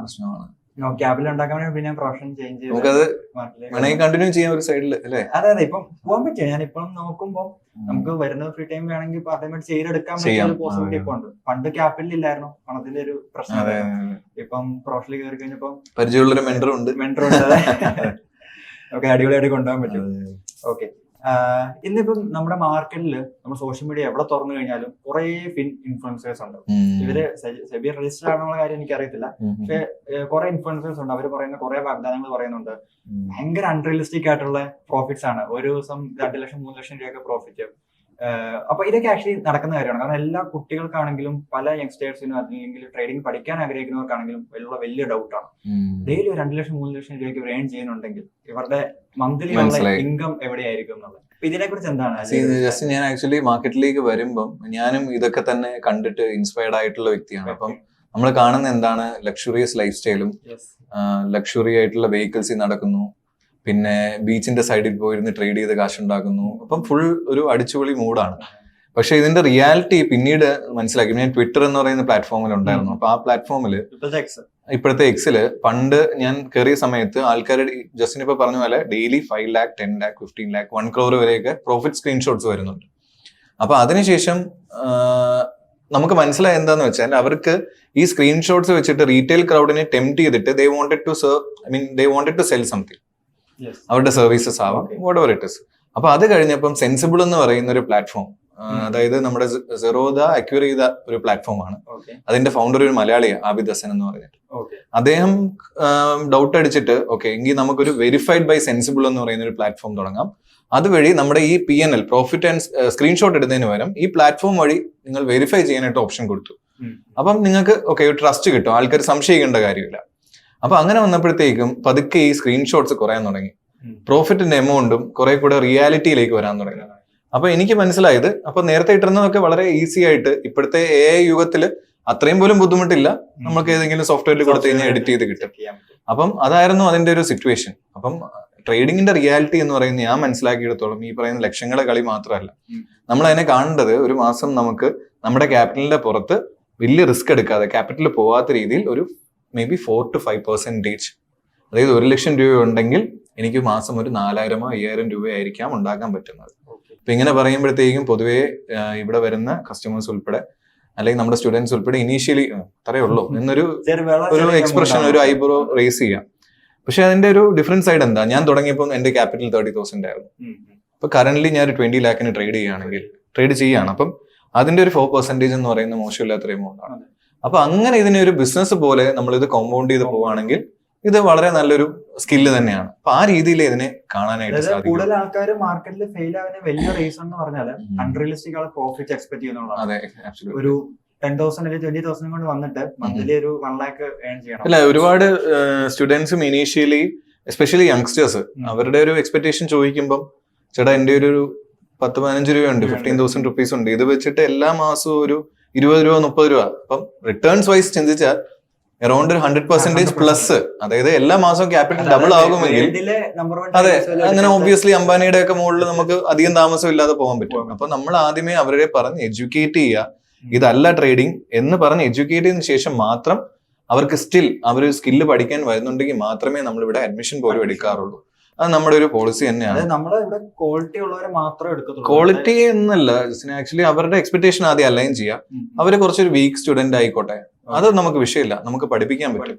പക്ഷെ ആ പഠിക്കുന്നതിന് മുന്നേ അവരുടെ mind set should be in the right place. വേറൊരു കാര്യം ഇപ്പൊ റീസെന്റ് വലിയ വിവാദമാവുന്ന എനിക്കറിയില്ല. അതെ, കുഴപ്പമില്ല, വിവാദങ്ങളെ എപ്പോഴും നമുക്ക് ഇഷ്ടം. അജീബ്ര കണ്ടിട്ടുണ്ടോ? നമ്മളിപ്പം റീസെന്റ് സോഷ്യൽ മീഡിയ, അതായത് ഇൻസ്റ്റാഗ്രാമില് ഒരു ഫേമസ് ആയിട്ടുള്ള ഇൻഫ്ലുവൻസർ, ആള് ബിഗ് ബോസ് ഒക്കെ ഉണ്ടായിരുന്നാണ്, ഫ്രീക്വന്റ് ആയിട്ട് കുറെ സ്ക്രീൻഷോട്ട്സ് ഇടുന്നുണ്ട്, ഡെയിലി ഇത്രയും പ്രോഫിറ്റ്. ഞാൻ ബ്രോയ്ക്ക് അയച്ചു തന്നായിരുന്നു. അപ്പൊ അത് ആക്ച്വലി എങ്ങനെയാണ്, റിയൽ ആയിട്ടുള്ള കാര്യമാണ്, അത് ഉള്ളതാണോ ഇല്ലാന്ന് എനിക്ക് അറിയത്തില്ല. ഫസ്റ്റ് ഓഫ് ഓൾ ഈ വ്യക്തി എനിക്ക് മനസ്സിലായി, എനിക്ക് ആളോടൊരു റെസ്പെക്ട് ഒക്കെ ഉണ്ടായിരുന്നു. പക്ഷെ ഈ കാണിക്കുന്ന കാര്യം ഒട്ടും കറക്റ്റ് ഇല്ല. കാരണം അദ്ദേഹം പറയുന്ന ഇതാണ്, എനിക്ക് വേറെ ബിസിനസ് അല്ലെങ്കിലും ട്രേഡിംഗ് ചെയ്താലും ഈസി ആയിട്ട് വരുമാനം ഉണ്ടാക്കാൻ പറ്റും എന്ന് പറഞ്ഞിട്ട് 30,000 രൂപ 50,000 രൂപ തുടങ്ങിയ എമൗണ്ട്സ് ആണ് ഡേ ടു ഡേ ബേസിസിൽ സ്ക്രീൻഷോട്ട് വന്നുകൊണ്ടിരിക്കുന്നത്. അപ്പം ഞാൻ നേരത്തെ സ്ക്രീൻഷോട്ടിന്റെ കാര്യം പറഞ്ഞു കഴിഞ്ഞു, എന്തായിരിക്കാം അതിന്റെ റിയാലിറ്റി. ഇനിയിപ്പം പുള്ളി പറയാണ്, ഞാൻ യൂട്യൂബിൽ ഒരു വീഡിയോ ലൈവായിട്ട് വന്ന് കാണിക്കാം എന്റെ ഈ പ്രോഫിറ്റ്സ് എന്ന് പറഞ്ഞാലും, ഇദ്ദേഹമല്ല വേറെ ആരും ഇത് ചെയ്താലും നിങ്ങൾ ഉടനെ പോയി വിശ്വസിക്കരുത്. കാരണം യൂട്യൂബിലും ഈ പറഞ്ഞ സ്കാം നടക്കുന്നുണ്ട്. എങ്ങനെയാണെന്ന് പറഞ്ഞുതരാം. ഇപ്പം എക്സാമ്പിൾ, ഞാനൊരു ഓപ്ഷൻസ് ട്രേഡ് എടുത്തു. ഓപ്ഷൻസ് അറിയാവുന്നവർക്ക് ഇത് റിലേറ്റ് ആവും. ഞാൻ എടുക്കുന്ന ട്രേഡിന്റെ ഇപ്പൊ ഞാനൊരു നിഫ്റ്റി 24,000 കോള് സെല്ല് ചെയ്തു. ഉം. ഞാൻ വേറൊരു അക്കൗണ്ടിൽ എന്റെ തന്നെ മേ ബി അമ്മയുടെ പേരിലോ ഏതെങ്കിലും ഒരു ഫ്രണ്ടിന്റെ പേരിലോ ഇപ്പുറത്തൊരു അക്കൗണ്ട് ഉണ്ടെങ്കിൽ അതിന്റെ നേരെ കൗണ്ടർ പൊസിഷനായ ബൈ പൊസിഷൻ ഞാൻ ഇപ്പുറത്തെടുത്താൽ ഏതെങ്കിലും ഒരു അക്കൗണ്ടിൽ എന്തായാലും എന്ത് സംഭവിക്കും? പ്രോഫിറ്റ് വരും. ഇപ്പൊ ഞാൻ 1000 ക്വാണ്ടിറ്റി കൂട്ടിയാണ് ഇടുന്നെങ്കിൽ എക്സാക്ട്ലി ഇപ്പുറത്ത് കൗണ്ടർ ട്രേഡ് എന്നാണ് അതിനെ പറയുന്നത്. അപ്പം വൈകുന്നേരം ഏതിലാണോ പ്രോഫിറ്റ് ഉള്ളത് അത് ഞാൻ എടുത്തിട്ട് എന്ത് ചെയ്താൽ മതി? വൈകുന്നേരം പബ്ലിഷ് ചെയ്താൽ മതി. അതായത് കാണുന്നവർ വിശ്വസിക്കും ഇവർ ഇത്ര അടിപൊളി ട്രേഡർ ആണല്ലോ, എന്തുകൊണ്ട് ഇവരുടെ കോഴ്സ് എടുത്തുകൂടാ? കോഴ്സിന്റെ ഒരു സൈഡ് ഓഫ് തിങ്സ്. സെക്കൻഡ്ലി ഇതിനെയൊക്കെ നമ്മൾ ഡി ഇൻഫ്ലുവൻസിങ് എന്ന് പറയും. ഇൻഫ്ലുവൻസേഴ്സിനെ നമ്മൾ കറക്റ്റ് ആയിട്ടുള്ള രീതിയിൽ ഗ്രൗണ്ട് ചെയ്യേണ്ടതായിട്ടുണ്ട്. കാരണം ഇപ്പൊ ലെറ്റ്സ് സേ പുള്ളി ഇത്ര എമൗണ്ട് ഉണ്ടാക്കി എന്ന് തന്നെ ഇരിക്കട്ടെ, എന്താണ് പുള്ളി യൂട്ടിലൈസ് ചെയ്ത ക്യാപിറ്റൽ? ഇപ്പൊ എക്സാമ്പിൾ 1 crore ഉള്ള ഒരാള് 1% ഉണ്ടാക്കിയാലും 1 lakh rupees പ്രോഫിറ്റ് ആണ്. അപ്പൊ പുള്ളിയുടെ ക്യാപിറ്റൽ എത്രയാണെന്ന് ഇതിനകത്ത് റിവീൽഡ് അല്ല. സെക്കൻഡ്ലി എല്ലാ ദിവസവും ഇത് കിട്ടുന്നുണ്ടോ? അങ്ങനെ കാണിക്കുകയാണെങ്കിൽ അതൊരു റോങ് മെസ്സേജാണ്. കാരണം ട്രേഡിംഗിൽ പ്രോഫിറ്റ് ഉണ്ടാക്കണമെങ്കിൽ എക്കണോമിക്സിന്റെ ഏറ്റവും ബേസിക്സ് അറിയാവുന്ന ഒരാൾക്കറിയാം, റിസ്ക് ഇല്ലാതെ റിവാർഡ് ഇല്ല. അപ്പൊ എന്ത് റിസ്ക് ആണ് ഈ പ്രോഫിറ്റ് ഉണ്ടാക്കാനായിട്ട് ഇനീഷ്യലി ട്രേഡിൽ എടുത്തിരുന്നത്? ആ ട്രേഡ് ബാക്ക് ഫയർ ചെയ്തിരുന്ന എന്ത് സംഭവിക്കുമായിരുന്നു? 2 or 3 ട്രേഡ് ബാക്ക് ഫയർ ചെയ്താൽ 1 ലക്ഷം രൂപ പോകുമായിരുന്നോ? എങ്കിൽ ആ ലോസിനെ പറ്റി ഇവിടെ ഒരിടത്തും പറയുന്നില്ല. അപ്പൊ അങ്ങനെയാണെങ്കിൽ പുള്ളി കറക്റ്റ് ആയിട്ടുള്ള മെസ്സേജ് സമൂഹത്തിലേക്ക് ഇടണമെങ്കിൽ ഒരു 1 yearന്റെ എങ്കിലും വെരിഫൈഡ് PNL പബ്ലിഷ് ചെയ്യണമായിരുന്നു. അപ്പൊ ഇതൊന്നും ഇല്ലാതെ വെറുതെ കുറെ സ്ക്രീൻഷോട്ട് ഇട്ടിട്ട് ഇതൊക്കെ നമുക്കും ചെയ്യാൻ പറ്റും, അല്ലെങ്കിൽ ഇതൊക്കെയാണ് എന്റെ ഒരു ഇതെന്ന് പറഞ്ഞു കഴിഞ്ഞാൽ അതൊരു മോശം മെസ്സേജ് ആണ് സമൂഹത്തിലേക്ക് കൊടുക്കുന്നതെന്ന് മാത്രമേ പറയുന്നുള്ളൂ. ഇതുപോലെ നേരത്തെ പ്രശ്നം നമ്മളൊരു കോൺവെർസേഷനിൽ ബ്രോ പറഞ്ഞ കാര്യമാണ്, ഫുൾ ടൈം ട്രേഡിംഗ് വലുതായിട്ട് പ്രൊമോട്ട് ചെയ്യുന്നില്ല. അതായത് എപ്പോഴും ഒരു പാർട്ട് ടൈം വേറെ ജോബ് വേണം. തീർച്ചയായും ട്രേഡിങ്ങിനെ പാർട്ട് ടൈം ആയിട്ട് ട്രീറ്റ് ചെയ്യാനാണ് ഇപ്പോഴും ബെറ്റർ എന്നുള്ളത്. അജയ് ബ്രോ ഓൾറെഡി വർക്കിംഗ് ആണല്ലോ? ആമസോണിലും വർക്കിംഗ് ആണ്. അപ്പം പാർട്ട് ടൈം ആയിട്ട് മാത്രമാണ് ട്രേഡിംഗ് അല്ലെങ്കിൽ കാര്യം നോക്കുന്നത്. അപ്പം എന്തുകൊണ്ടാണ് ഇങ്ങനെ സ്റ്റാൻഡ് എടുക്കാനുള്ള റീസൺ? വേറൊന്നും കൊണ്ടല്ല ബ്രോ. കാരണം ട്രേഡിങ്ങിനകത്ത് ഒരു ഏറ്റവും ഇമ്പോർട്ടന്റ് പാർട്ട് എന്താന്ന് വെച്ചാൽ സ്കിൽ അക്യൂർ ചെയ്യുക ഫസ്റ്റ് തിങ്. സെക്കൻഡ്ലി ഇതിനകത്ത് സൈക്കോളജി ഒരു വലിയ ഫാക്ടർ. അപ്പൊ ഞാനൊരു ട്രേഡിംഗ് ഡിസിഷൻ എടുക്കുമ്പം എസ്പെഷ്യലി ഞാനൊരു ഡിസ്ക്രിഷണറി, അതായത് എന്റെ ഡിസിഷൻസ് ഞാൻ തന്നെ എടുക്കുന്ന ഒരു സിറ്റുവേഷനിൽ നമുക്കൊരു ഇമോഷൻസ് ഇതിനകത്ത് ഇൻവോൾവ് ആവും. അപ്പൊ മേ ബി ലോസ് വരാം, പ്രോഫിറ്റ് വരാം, വാട്ട് എവർ ഇറ്റ് ഇസ്. പക്ഷെ ഈ ലോസ് വരുമ്പോൾ ഞാൻ ട്രേഡിങ്ങിൽ നിന്ന് മാത്രം ഡിപ്പെൻഡ് ചെയ്തിരിക്കുന്ന ഒരു വ്യക്തിയാണ്, എന്റെ വീട്ടിലെ ചെലവുകൾ ഈ ട്രേഡിങ്ങിന്റെ ഇൻകം വഴിയാണ് പോകുന്നതെങ്കിൽ ഉറപ്പായിട്ടും മേ ബി 2 ലോസ് കാണുമ്പോഴത്തേക്ക് അടുത്ത ട്രേഡ് എടുക്കുമ്പോൾ എന്റെ ഇമോഷൻസ് പ്ലേ ചെയ്യും. അല്ലെങ്കിൽ ഞാൻ അത്ര എക്സെപ്ഷണൽ ഇമോഷൻ കൺട്രോൾ ഉള്ള ഒരാളായിരിക്കണം. ജനറലി അത് ബുദ്ധിമുട്ടാണ്. അപ്പൊ അങ്ങനെ വരുമ്പോൾ എനിക്കിതൊരു അഡീഷണൽ ഇൻകം ആണ് എങ്കിൽ ഒരു 1 yearന്റെ എങ്കിലും എനിക്കൊരു റെക്കോർഡ് ഉണ്ട്, എന്റെ ഇമോഷൻസ് കൺട്രോൾ ചെയ്യാൻ പറ്റും, എനിക്കൊരു ബാക്കപ്പ് ഉണ്ട്, ഫാമിലി സപ്പോർട്ട് ഉണ്ടെങ്കിൽ മാത്രമേ നമ്മൾ എന്ത് ചെയ്യാവുള്ളൂ, ഒരു ഫുൾ ടൈം ട്രേഡിംഗ് ഓപ്ഷൻ അതിലേക്ക് എടുക്കാവുള്ളൂ എന്നാണ് ഞാൻ ജനറലി ഇവിടെ വരുന്ന ചോദിക്കുന്നവരല്ല ഇത് തന്നെയാണ് എനിക്കും പറയാനുള്ളത്. സോ അങ്ങനെ അല്ലാത്ത പക്ഷം ഇത് ചെയ്യുന്നത് ഒരു മേ ബി അത്രയൊരു വൈസ് ഡിസിഷൻ ആണെന്ന് എനിക്ക് തോന്നാറില്ല. അടുത്ത കുറച്ച് ട്രിക്കിയുള്ള ക്വസ്റ്റ്യൻ ആണ്. നമ്മുടെ ഇന്നത്തെ ട്രേഡിംഗ് അക്കാഡമീസ് പറയുന്ന ഏറ്റവും വലിയൊരു കള്ളം എന്താണ്? ട്രേഡിംഗ് അഡ്മിഷൻ എടുക്കാൻ വേണ്ടി അവർ പറയുന്ന ഏറ്റവും വലിയൊരു കുട്ടികളുടെ ഭാഷ പറഞ്ഞ തള്ള് എന്തായിരിക്കും? ഫസ്റ്റ് ഓഫ് ഓൾ ഓൺലൈനിൽ മാത്രമായിട്ട് ട്രേഡിംഗ് പഠിക്കാൻ പറ്റുമെന്ന് ഞാൻ വിശ്വസിക്കുന്നില്ല. കാരണം ഇതിന്റെ ഒരു ബാക്ക്ഗ്രൗണ്ട് ഇല്ലാത്ത കുട്ടികളാണ് വരുന്നത്. അപ്പൊ ഓൺലൈനിൽ വന്നിട്ട് വെറുതെ ഇരുന്ന് കുറച്ച് ക്ലാസ്സസ് അറ്റൻഡ് ചെയ്ത്, ഇതൊക്കെ യൂട്യൂബിൽ ഉണ്ടല്ലോ. അപ്പൊ അങ്ങനത്തെ ക്ലാസ്സസ് അറ്റൻഡ് ചെയ്തുകൊണ്ട് മാത്രം ഇപ്പൊ ഇവിടെ ഓൺലൈൻ ഇരിക്കുന്നവരെ നമ്മൾ കുറച്ചും കൂടെ ഹൈബ്രിഡ് ലേണിംഗ് ഓഫ്ലൈനിലും കൂടെ വന്ന്, അല്ലെങ്കിൽ അവർക്കൊരു പേഴ്സണൽ സപ്പോർട്ട് കൊടുക്കാത്ത പക്ഷം എനിക്ക് തോന്നുന്നില്ല. രണ്ടെന്ന് പറഞ്ഞാൽ ഇതിന്റെ ട്രേഡിങ്ങിനെ പറ്റി ഗ്ലോറിഫൈഡ് ആയിട്ടുള്ള ഒരു സിറ്റുവേഷൻ, ആർക്കും പഠിക്കാം, ഈസി ആയിട്ട് പഠിക്കാം, കാശുണ്ടാക്കാം എന്ന് പറയുന്നതൊക്കെ ആക്ച്വലി അതൊന്നും ട്രൂ ആയിട്ടുള്ള കാര്യങ്ങളല്ല. പിന്നെ ഈ പ്രോഫിറ്റ് സ്ക്രീൻഷോട്ട്, പിന്നെ എനിക്ക് ഏറ്റവും തോന്നിയിട്ടുള്ള ഒരു കാര്യം എന്താന്ന് വെച്ചാൽ ചില സ്ട്രാറ്റജീസിന്റെ പേര് പറഞ്ഞ് അത് സെല്ല് ചെയ്യും. അതായത് എക്സാമ്പിൾ ഇപ്പം ഓർഡർ ഫ്ലോ, പിന്നെ മാർക്കറ്റ് പ്രൊഫൈൽ. അപ്പം ഇതൊക്കെ നല്ല സ്ട്രാറ്റജീസ് തന്നെയാണ്. പക്ഷെ ഞാൻ സിമ്പിൾ ആയിട്ട് ഒരു ക്വസ്റ്റ്യൻ ചോദിക്കുന്നത്, ലോകത്ത് ഏത് സ്ട്രാറ്റജിയാണ് നിങ്ങൾ 10 ട്രേഡ് എടുത്താൽ 9 എണ്ണമെങ്കിലും ഉറപ്പായിട്ടും സക്സസ് ആക്കാൻ പറ്റും? അല്ലെ പോട്ടെ 8 എണ്ണമെങ്കിൽ 80% ഒന്നും വിൻ റേറ്റ് ഉള്ള ഒരു സ്ട്രാറ്റജി മാർക്കറ്റിലില്ല. അല്ലെങ്കിൽ ഞാനൊരു ഇൻസ്റ്റിറ്റ്യൂഷൻ ആയിരിക്കണം. ഇൻസ്റ്റിറ്റ്യൂഷൻ എന്ന് പറഞ്ഞാൽ കോടികളുടെ ഫണ്ടുള്ള ഒരു വ്യക്തി, അയാൾക്ക് HFT ഹൈ ഫ്രീക്വൻസി ട്രേഡിംഗ് ടെർമിനലൊക്കെ ഉണ്ട്, അവർക്ക് മാർക്കറ്റിനെ മൂവ് ചെയ്യിക്കാൻ പറ്റും. ഇല്ലാത്ത പക്ഷം ഞാൻ എന്ത് സ്ട്രാറ്റജി യൂട്ടിലൈസ് ചെയ്താലും അതിനൊരു 60 to 70% max win rate, success റേറ്റേ ഉള്ളൂ. അഥവാ 10 ട്രേഡ് എടുത്താൽ 7 എണ്ണമേ ചാൻസ് ഉള്ളൂ, ബാക്കി 3 ട്രേഡ് ലോസ് ആവാം. പക്ഷെ ഇവർക്ക് എന്താ ഈ ഓർഡർ ഫ്ലോ അല്ലെങ്കിൽ SMC അല്ലെങ്കിൽ ICT അങ്ങനെ കുറെ കോൺസെപ്റ്റ്സ് പറഞ്ഞിട്ട് വോളിയം പ്രൊഫൈൽ ഇതൊക്കെ നോക്കിക്കഴിഞ്ഞാൽ പിന്നെ ട്രേഡ് എന്തെടുത്താലും സക്സസ് ആക്കാം എന്ന് പറയുന്ന ഒരു ഗിമിക്ക്, അവർക്ക് ആ പ്രോഗ്രാമാണ് ആൾക്കാരിലേക്ക് സെല്ല് ചെയ്യേണ്ടത്. ഇതാണ് ഒരു സൊല്യൂഷൻ ആയിട്ട്. മനുഷ്യർക്ക് എപ്പോഴും ഉള്ള പ്രശ്നം എന്താ? Human psychology. ഒരു പ്രോബ്ലം ഉണ്ട്, എന്താ? ഞാൻ എടുക്കുന്ന ട്രേഡ് ചിലത് ലോസ് ആയി പോകും. ആക്ച്വൽ സൊല്യൂഷൻ എന്താണ്? പ്രോപ്പർ ആയിട്ടുള്ള സ്റ്റോപ്പ് ലോസും റിസ്ക് ടു റിവാർഡ് എന്നൊക്കെ പറഞ്ഞിട്ട് പൊസിഷൻ സൈസിങ് എന്ന് പറഞ്ഞ് ക്യാപിറ്റൽ മാനേജ്മെന്റ്. ഒരു പ്രോപ്പർ ട്രേഡറിന് അങ്ങനെ പറയാൻ പറ്റുള്ളൂ. അതല്ലാതെ ഇന്ന ഒരു സ്ട്രാറ്റജി പഠിച്ചാൽ പിന്നെ നിങ്ങൾ സക്സസ് ആവും. അത് പ്രോബ്ലം, അതിന്റെ സൊല്യൂഷൻ കൊടുത്തു. അപ്പൊ ആൾക്കാർക്ക് ഇത് എളുപ്പത്തിൽ കേൾക്കുമ്പോൾ ഒരു സന്തോഷം വരുന്ന അതാണ്. പക്ഷെ റിയാലിറ്റിയിലേക്ക് വരുമ്പോൾ അങ്ങനെ അല്ല എന്ന് എക്സ്പീരിയൻസ് ഉള്ള ഒരു ട്രേഡർ മനസ്സിലാക്കാൻ പറ്റും. അപ്പൊ അതാണ് ഏറ്റവും വലിയൊരു സ്കാം ആയിട്ട് എനിക്ക് തോന്നിയിട്ടുള്ളത്. ഇന്ന് നമ്മുടെ നാട്ടില് എവിടെ നോക്കിയാലും AI, മാർക്കറ്റിംഗ് AI വന്നു, സോഫ്റ്റ്വെയർ ഡെവലപ്മെന്റ് വന്നു, ഡിസൈനിങ് വന്നു, ട്രേഡിംഗ് വന്നു. ട്രേഡിംഗ് എന്താണ് അവസ്ഥ? AI ടേക്ക് ഓവർ ചെയ്തോ ട്രേഡിംഗ്? ഒരുപാട് സ്റ്റുഡൻസും ചോദിക്കുന്ന ഒരു ക്വസ്റ്റ്യൻ ആണ്, സാർ ഇത്രയും കഷ്ടപ്പെട്ട് പഠിക്കണോ? AI വെച്ച് ചെയ്താൽ പോരെ, അല്ലെങ്കിൽ AI ട്രേഡിങ്ങിന് കൊടുത്താൽ പോരെ? ഈ ആൽഗോ ട്രേഡിംഗ് എന്ന് പറയുന്ന AI ഓട്ടോമാറ്റിക് അല്ല, ആൽഗോ ട്രേഡിംഗ് ഡിഫറെന്റ് ആണ്. സോ രണ്ട് രീതിയിലുള്ള ട്രേഡിംഗ് ഉണ്ട്. ഒന്നെന്ന് പറഞ്ഞാൽ ഡിസ്ക്രിഷണറി ട്രേഡിംഗ്, വേറസ് അവിടെ നമ്മൾ തന്നെ നമ്മുടെ ട്രേഡിംഗ് ഡിസിഷൻസ് എടുക്കലാണ്, നമ്മൾ മാനുവലി ചെയ്യുന്നു. രണ്ടെന്ന് പറഞ്ഞാൽ ആൽഗോ ട്രേഡിംഗ് അല്ലെങ്കിൽ ട്രേഡിംഗ് ഓട്ടോമേഷൻ.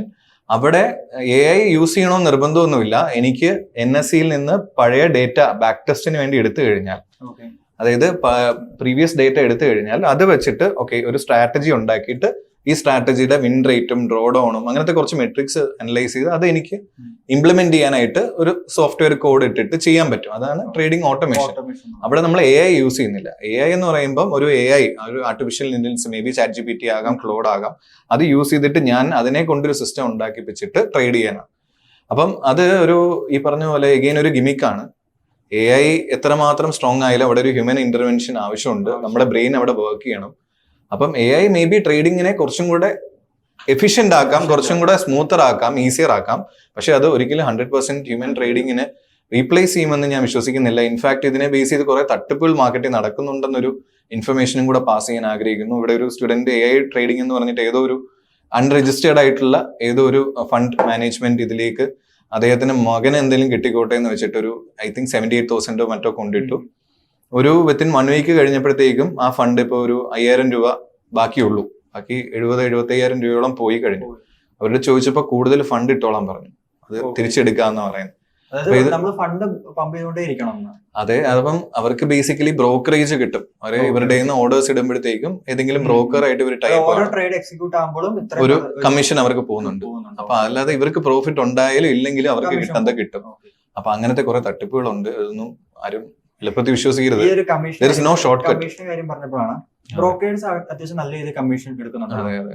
ആക്ച്വലി നമ്മുടെ മാർക്കറ്റില് ബ്രോക്കേഴ്സ് ആണോ അല്ലെങ്കിൽ അക്കാഡമി ആണോ ട്രേഡേഴ്സ് ആണോ കാശ് ഉണ്ടാക്കുന്നതെന്ന് ചോദിച്ചു കഴിഞ്ഞാൽ ആക്ച്വലി ഗവൺമെന്റ് ആണ് ഏറ്റവും കൂടുതൽ കാശ് ഉണ്ടാക്കുന്നത്. കാരണം നമുക്ക് മൾട്ടിപ്പിൾ ടാക്സേഷൻസ് ഉണ്ട്. ഒന്നെന്ന് പറഞ്ഞാൽ STT, സെക്യൂരിറ്റി ട്രാൻസാക്ഷൻ ടാക്സ്, പിന്നെ സ്റ്റാമ്പ് ഡ്യൂട്ടി, സെബി ചാർജസ്, അങ്ങനെ ഇങ്ങനെ കുറെ കാര്യങ്ങളുണ്ട്. അതല്ലാതെ ഇതെല്ലാം കഴിഞ്ഞിട്ട് നമ്മൾ ഇയർ എൻഡില് നമ്മുടെ ഷോർട്ട് ടേം ക്യാപിറ്റൽ ഗെയിൻസ് ടാക്സും ലോങ് ടേം ക്യാപിറ്റൽ ഗെയിൻസ് ടാക്സും ഒക്കെ. അത് കഴിഞ്ഞാൽ സെക്കൻഡ് ബ്രോക്കർ ആണ്. സോ ഇത് കഴിഞ്ഞാൽ മാത്രമാണ് ചെറിയ ട്രേഡേഴ്സ് എന്ന് ഇൻസ്റ്റിറ്റ്യൂഷൻസ്, വലിയ ഇൻസ്റ്റിറ്റ്യൂഷൻസിന്റെ ഫണ്ട്. അപ്പൊ അവര് ഡെഫിനറ്റ്ലി കൂടുതൽ ആൾക്കാരും പ്രോഫിറ്റബിൾ ആ. ഇതിനകത്ത് റീറ്റെയിൽ ട്രേഡിൽ വളരെ ചെറിയൊരു ശതമാനം ആൾക്കാർ മാത്രമേ പ്രോഫിറ്റബിൾ ആയിട്ട് ട്രേഡ് ചെയ്യുന്നുള്ളതാണ് റിയാലിറ്റി. ഒരു 2 ഇയർ മുമ്പ് നിഖിൽ കമ്മത്താൻ തോന്നുന്നു ഒരു സ്റ്റേറ്റ്മെന്റ് പറഞ്ഞു, 90% ഓഫ് ട്രേഡേഴ്സ് ലൂസ് മണി. അത് എന്താണ്? നിഖിൽ കാമത്തല്ല, നിതിൻ കാമത്ത്. നിതിനാണ് സെറോദയുടെ ഫൗണ്ടർ. ട്വിറ്ററിലെങ്ങാണ്ടാണ് സെബിയുടെ ഡേറ്റ പ്രകാരം.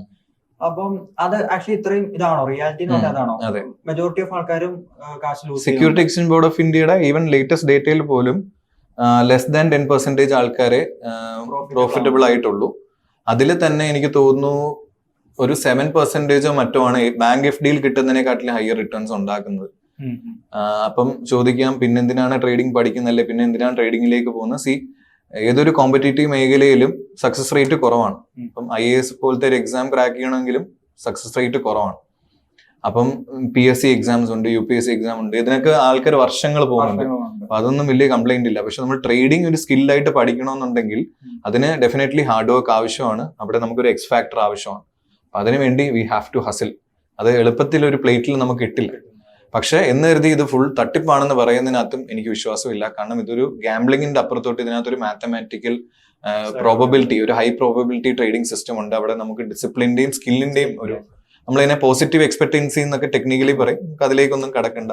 ലൈറ്റ് ആയിട്ടുള്ള ഒരു പോഡ്കാസ്റ്റ്. അതെ, അതിലേക്ക് പോവാതിരിക്കുന്നതായിരിക്കും നല്ലത്.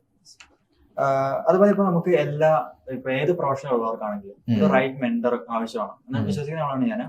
അപ്പം ട്രേഡിംഗിൽ വരുമ്പോൾ ഒരു റൈറ്റ് മെന്ററിന്റെ കീഴിൽ പഠിക്കുക, ഒരു റൈറ്റ് മെന്ററിന്റെ സപ്പോർട്ട് എടുക്കുക എന്നുള്ളത് എത്രമാത്രം ഇമ്പോർട്ടന്റ് ആണ്? Bro, first of all trading വേണമെങ്കിൽ ഒറ്റയ്ക്കും പഠിക്കാം, പറ്റില്ല എന്നൊന്നും പറയാൻ പറ്റില്ല. കാരണം ഞാൻ പേഴ്സണലി ഒറ്റയ്ക്ക് പഠിച്ച വ്യക്തിയാണ്. പക്ഷെ it took me A long time. അപ്പം ഞാൻ കുറെ മിസ്റ്റേക്സ് നിന്ന് പഠിച്ചിട്ടൊക്കെയാണ്. പിന്നെ എനിക്ക് യൂട്യൂബിൽ കുറച്ച് നല്ല ട്രേഡേഴ്സിനെ ഞാൻ ഫോളോ ചെയ്യുന്നുണ്ടായിരുന്നു. അങ്ങനെയൊക്കെ ശ്രേയാസ് ബണ്ടി എന്ന് പറഞ്ഞിട്ടും സുഭാഷിഷ് വാനി എന്ന് പറഞ്ഞിട്ടുള്ള ട്രേഡേഴ്സിനെ ഫോളോ. അപ്പൊ അതല്ലാതെ ഒരു മെന്ററിനെ ആവശ്യമാണെന്ന് ചോദിച്ചാൽ അതല്ലായിരുന്നോ ചോദ്യം? ഒരു ചോദ്യം, മെന്ററിനെ ആവശ്യമാണെന്ന് ചോദിച്ചാൽ അങ്ങനെ ഒരു ലേണിംഗ് കർവ് ഷോർട്ടൻ ചെയ്യാനായിട്ട് നിങ്ങൾക്ക് വേണമെങ്കിൽ യൂട്ടിലൈസ് ചെയ്യാം. സെക്കൻഡ്ലി, ആരെ സെലക്ട് ചെയ്യണം എന്ന ചോദ്യത്തിന്റെ ഉത്തരവ് എന്ന് പറയുന്നത്, ഫസ്റ്റ് ഓഫ് ഓൾ ഇപ്പം ഞാൻ ക്രിക്കറ്റ് പഠിക്കാനായിട്ട് പോവുകയാണെങ്കിൽ ഓൾറെഡി ആ പിച്ചിൽ പോയി കുറച്ച് എക്സ്പീരിയൻസ്ഡ് ഉള്ള ഒരു പ്ലെയറിനെ മാത്രമേ ഞാൻ കോച്ചിങ്ങിന് വേണ്ടി എടുക്കാവുള്ളൂ എന്നാണ്. അതൊന്നും ഇല്ലാതെ വെറുതെ ഏതെങ്കിലും ഒരു യൂട്യൂബറിനെ പോയി കണ്ടിട്ട് ഇദ്ദേഹം ചെയ്യുന്നതാണ് ഏറ്റവും മികച്ച ട്രേഡിംഗ്, കുറച്ച് പ്രോഫിറ്റിന്റെ സ്ക്രീൻഷോട്ട് ആർക്കും ഇടാൻ പറ്റും. അപ്പൊ ഒരു സീസൺഡ് ആയിട്ടുള്ള ട്രേഡറിന്റെ തന്നെ പഠിക്കണം, അദ്ദേഹം പ്രോഫിറ്റബിളും ആയിരിക്കണം. സെക്കൻഡ്ലി, ഇവർക്ക് എന്തെങ്കിലും ഒരു registration, could be NISM certificate.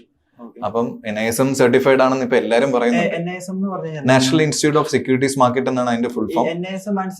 അതായത് NISത്തിന്റെ ഈ ഇപ്പം സെബിയുടെ ഇത് കിട്ടണമെങ്കിൽ NISത്തിന്റെ ഒരു എക്സാം ഉണ്ട്. NISത്തിനകത്ത് ഒരുപാട് എക്സാംസ് ഉണ്ട്.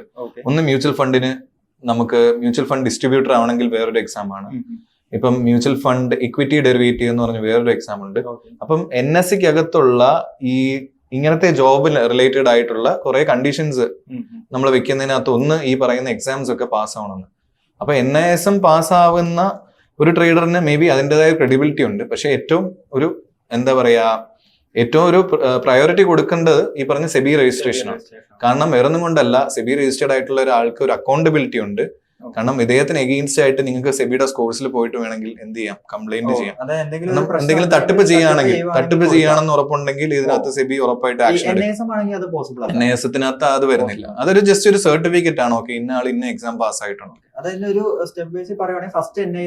NISM സർട്ടിഫൈഡ് ആകുന്നതാണ്. അതെ, അതിനുശേഷം സെബിയുടെ NISM ലെവൽ 15 എക്സാം പാസ് ആയാലാണ് ഈ പറയുന്ന കിട്ടുന്നത്. നമ്മുടെ നാട്ടിലുള്ള മിക്കവരും NISM സർട്ടിഫൈഡ് എന്ന് പറയുന്നത്. പക്ഷെ ഏത് എക്സാം ആണെന്ന് പോലും പറയുന്നില്ല. NISM സർട്ടിഫിക്കറ്റ് എടുത്തും കാണിക്കുന്നില്ല. മേ ബി ചെയ്തിട്ടുണ്ടായിരിക്കാം, എനിക്കറിയില്ല. പക്ഷെ എനിക്ക് തോന്നുന്നു ഇന്ന് ട്രേഡിംഗ് പഠിക്കാൻ പോകുന്നവരാണെങ്കിലും മെയിൻ ആയിട്ട് നോക്കേണ്ട കാര്യം, നിങ്ങളെ പഠിപ്പിക്കുന്ന ഒരു മെന്റർ അല്ലെങ്കിൽ പഠിപ്പിക്കുന്ന ഫാക്കൽറ്റിയുടെ എക്സ്പീരിയൻസ് എന്താണ്, ഇവർ എന്ത് സർട്ടിഫിക്കേഷൻ എടുത്തിട്ടുണ്ട്. ഇത് വളരെ ഇമ്പോർട്ടന്റ് ആണ് ഇന്ന്. കാരണം നമുക്ക് പണി അറിയാവുന്ന ഒരാൾക്ക് പണി പഠിപ്പിച്ചു കൊടുക്കും. അത് ഞാൻ പറയുന്നത് വെറുതെ ട്രേഡ് ചെയ്തിട്ടുള്ള ഒരാളാവാൻ പാടില്ല. അയാൾ ട്രേഡിങ്ങും ചെയ്തിട്ടുണ്ടായിരിക്കണം. അദ്ദേഹത്തിന് ട്രേഡിംഗ് ചെയ്ത് ആക്ച്വലി മാർക്കറ്റിൽ നിന്ന് പ്രോഫിറ്റ് ഉണ്ടാക്കിയ ഒരു വ്യക്തിയായിരിക്കണം. നമുക്കിപ്പം ട്രേഡിംഗ് അതുപോലെ തന്നെ മ്യൂച്വൽ ഫണ്ട് രണ്ട് ഏരിയ ഉണ്ടല്ലോ. ഈ ട്രേഡിംഗും മ്യൂച്വൽ ഫണ്ടും ഇൻവെസ്റ്റ്മെന്റ് SIP ഈ ഒരു മേഖലയെ കുറിച്ച് കുറെ ആൾക്കാർ, ഇപ്പം കുട്ടികളാണെങ്കിലും ജോബ് കിട്ടി, ഒരു ജോലി കിട്ടും, ചിലപ്പോൾ അവരുടെ സ്റ്റാർട്ടിംഗ് സാലറി 10-35,000 രൂപ അല്ലെങ്കിൽ 30,000 25,000 രൂപയൊക്കെ ആയിരിക്കും. അപ്പൊ ഇവർക്കൊരു എമൗണ്ട് കിട്ടിക്കഴിയുമ്പോൾ ഇവർക്ക് അത് എവിടെയെങ്കിലും ഇൻവെസ്റ്റ് ചെയ്യണം. ഇതിനെക്കുറിച്ച് ഒരു ഫിനാൻഷ്യൽ ലിറ്ററസി ഇല്ലാത്ത വലിയ പ്രശ്നം ഇപ്പൊ ഉണ്ട്, സ്കൂളിലും കോളേജിലും എഡ്യൂക്കേറ്റ് ചെയ്യാത്ത തന്നെ. അപ്പൊ ഇങ്ങനെ വളർന്നു വരുന്ന കുട്ടികൾക്ക് അല്ലെങ്കിൽ പുതിയതായിട്ട് ഏൺ ചെയ്യാൻ തുടങ്ങുന്നവർക്ക് എങ്ങനെ അവർ ഒരു ഫണ്ട് മാനേജ് ചെയ്യാൻ പറ്റും? ലൈക്ക് എവിടെ ഇൻവെസ്റ്റ് ചെയ്യണം? അതിന്റെ പഠിച്ചിറങ്ങി ജോലി കിട്ടിയിട്ട് എന്ത് ചെയ്യണം, അത് കാശ് കിട്ടും, അത് എവിടെ ഇൻവെസ്റ്റ് ചെയ്യണം, എവിടെ കോമ്പൗണ്ട് ചെയ്യണം ഐഡിയ ഇല്ല. First of all mutual funds ഒരു ഇൻവെസ്റ്റ്മെന്റിന് വേണ്ടിയിട്ടുള്ള ഒരു ഇൻസ്ട്രുമെന്റ് മാത്രമാണ്. മ്യൂച്വൽ ഫണ്ട്സ് കാരണം ഇത്രയും പോപ്പുലർ ആവാൻ കാരണം അത്രയും AMFI എന്ന് പറയുന്ന organisation, mutual federation of India, അത് വലിയൊരു അസോസിയേഷൻ ആണ്. അവിടെ കോടികളുടെ ഫണ്ട് ഈ റീറ്റെയിലേഴ്സ് എല്ലാം കൂടി ഇടുമ്പോഴത്തേക്കും വരുന്നത് കൊണ്ട് അവർക്ക് സച്ചിനെ പോലത്തെ ആൾക്കാരെയൊക്കെ വെച്ച് പരസ്യം ചെയ്യിപ്പിക്കാനായിട്ടുള്ള കേപ്പബിലിറ്റി ഉണ്ട്. ഇതിന്റെ അപ്പുറത്തോട്ട് കണക്കുകൾ പ്രകാരം മോർ ദാൻ 70% മ്യൂച്വൽ ഫണ്ട്സും ഇൻഡെക്സ് ഫണ്ട് എന്ന് പറയുമ്പോൾ നിഫ്റ്റി എന്ന് പറയുന്ന ഇൻഡെക്സ്, നിഫ്റ്റി എന്ന് പറയുന്നത് ഇന്ത്യൻ സ്റ്റോക്ക് മാർക്കറ്റിലെ ബെഞ്ച്മാർക്ക് ഇൻഡെക്സ് ആണ് നിഫ്റ്റി എന്ന് പറയുന്നത്. നിഫ്റ്റിയുടെ റിട്ടേൺസിനെ ബീറ്റ് ചെയ്യാൻ പറ്റാറില്ല എന്നാണ് പറയുന്നത്. അപ്പം നിഫ്റ്റി എന്ന് പറയുന്നത് ഇന്ത്യയിലെ ടോപ്പ് 50 കമ്പനികളെ ട്രാക്ക് ചെയ്യുന്ന ഒരു ഇൻഡെക്സ് ആണ്. ഇതിനെ സൂചിക എന്ന് മലയാളത്തിൽ പറയും. ഇതിലേക്ക് നമുക്ക് ഡയറക്റ്റ് ആയിട്ട് ഇൻവെസ്റ്റ് ചെയ്യാൻ പറ്റുന്ന സ്കീമുണ്ട്. അതായത് നമ്മൾ നിഫ്റ്റി ബീസ് എന്നൊക്കെ പറയുന്ന ETF ആണ്. കുറച്ച് ടെക്നിക്കൽ കാര്യങ്ങൾ, എക്സ്ചേഞ്ച് ട്രേഡഡ് ഫണ്ട് എന്ന് പറയും. ഇതൊന്നും ആൾക്കാർക്ക് പൊതുവെ അറിയില്ല. കാരണം കൂടുതലും മ്യൂച്വൽ ഫണ്ട്സിലേക്കാണ്. അപ്പോൾ ഏറ്റവും സിമ്പിൾ ആയിട്ട് ഒരാൾക്ക് ജോലി കിട്ടിക്കഴിഞ്ഞാൽ ചെറിയൊരു എമൗണ്ട് ആണ് അയാൾ സ്റ്റാർട്ട് ചെയ്യുന്നെങ്കിൽ ഒരുപാട് കോംപ്ലക്സ് ഇൻവെസ്റ്റ്മെന്റ്സിലേക്കൊന്നും പോകണ്ട. ഈ നിഫ്റ്റിയിലേക്ക് എല്ലാ മാസവും ചെറിയൊരു എമൗണ്ട് മാറ്റി വെക്കാൻ തുടങ്ങുന്ന ഒരു ശീലം സ്റ്റാർട്ട് ചെയ്യുക. അതിനുശേഷം അദ്ദേഹത്തിന്റെ സാലറി ഭയങ്കര വലുതാകുമ്പോൾ, SIP എമൗണ്ട് വലുതാകുമ്പോൾ, വലിയൊരു എമൗണ്ട് ആണ് അദ്ദേഹം ഇൻവെസ്റ്റ് ചെയ്യാൻ പോകുന്നതെങ്കിൽ അതിനെ ഡൈവേഴ്സിഫൈ ചെയ്ത് നമുക്ക് ഈ മ്യൂച്വൽ ഫണ്ട്സിലേക്കൊക്കെ പല രീതിയിലുള്ള മ്യൂച്വൽ ഫണ്ട്സ് ഉണ്ട്. ഈവൻ ഞാനൊരു NISM സർട്ടിഫൈഡ് മ്യൂച്വൽ ഫണ്ട് ഡിസ്ട്രിബ്യൂട്ടറും കൂടെ, പക്ഷെ ഒഫീഷ്യലി അതിന്റെ ഒരു ബിസിനസ് ആയിട്ടൊന്നും പോയിട്ടില്ല. അപ്പം അതിനെ പറ്റിയൊക്കെ നമുക്ക് ഒരു ദിവസം ഡീറ്റെയിൽഡ് ആയിട്ട് സംസാരിക്കും. മ്യൂച്വൽ ഫണ്ട്സിന്റെ എങ്ങനെയാണ് നമ്മളത് ഡിസ്ട്രിബ്യൂട്ട് ചെയ്യേണ്ടതെന്നൊക്കെ. ഓൾറെഡി ഒരു അരമണിക്കൂർ കഴിഞ്ഞു. അപ്പം തിരക്കുള്ളത് കൊണ്ട് അതെ ഇന്നത്തെ സെക്ഷൻ ഇവിടെ ഒന്ന് വൈൻഡ് അപ്പ് ചെയ്യാം. എനിക്ക് കുറെ കാര്യം ഇനിയും കുറെ നമുക്ക് സംസാരിക്കാനുണ്ട്. ഈ മേഖലയെ കുറിച്ച് കുറെ ഇനിയും ബ്രേക്ക് ചെയ്യാനുണ്ട്. അപ്പം ഉടനെ തന്നെ ഒരു പാർട്ട് 2 എക്സ്പെക്ട് ചെയ്യാമെന്ന് തോന്നുന്നു. ഓക്കെ. അപ്പം ഇന്നത്തെ നമുക്ക് സെക്ഷൻ വൈൻഡ് അപ്പ് ചെയ്യാം. എനിവേ എനിക്കും കുറെ പുതിയ ലേണിംഗ്സ് ആണ്, കുറെ ഇൻസൈറ്റ്സ് കിട്ടി. എനിക്ക് തോന്നുന്നു കാണുന്ന ഓഡിയൻസിനാണെങ്കിലും പുതിയതായിട്ട് കുറെ കാര്യങ്ങൾ അവർക്ക് പഠിക്കാൻ ഹെൽപ്പ് ചെയ്യും. ഹോപ്പ്ഫുള്ളി. അപ്പം thank you so much for your time. Take care.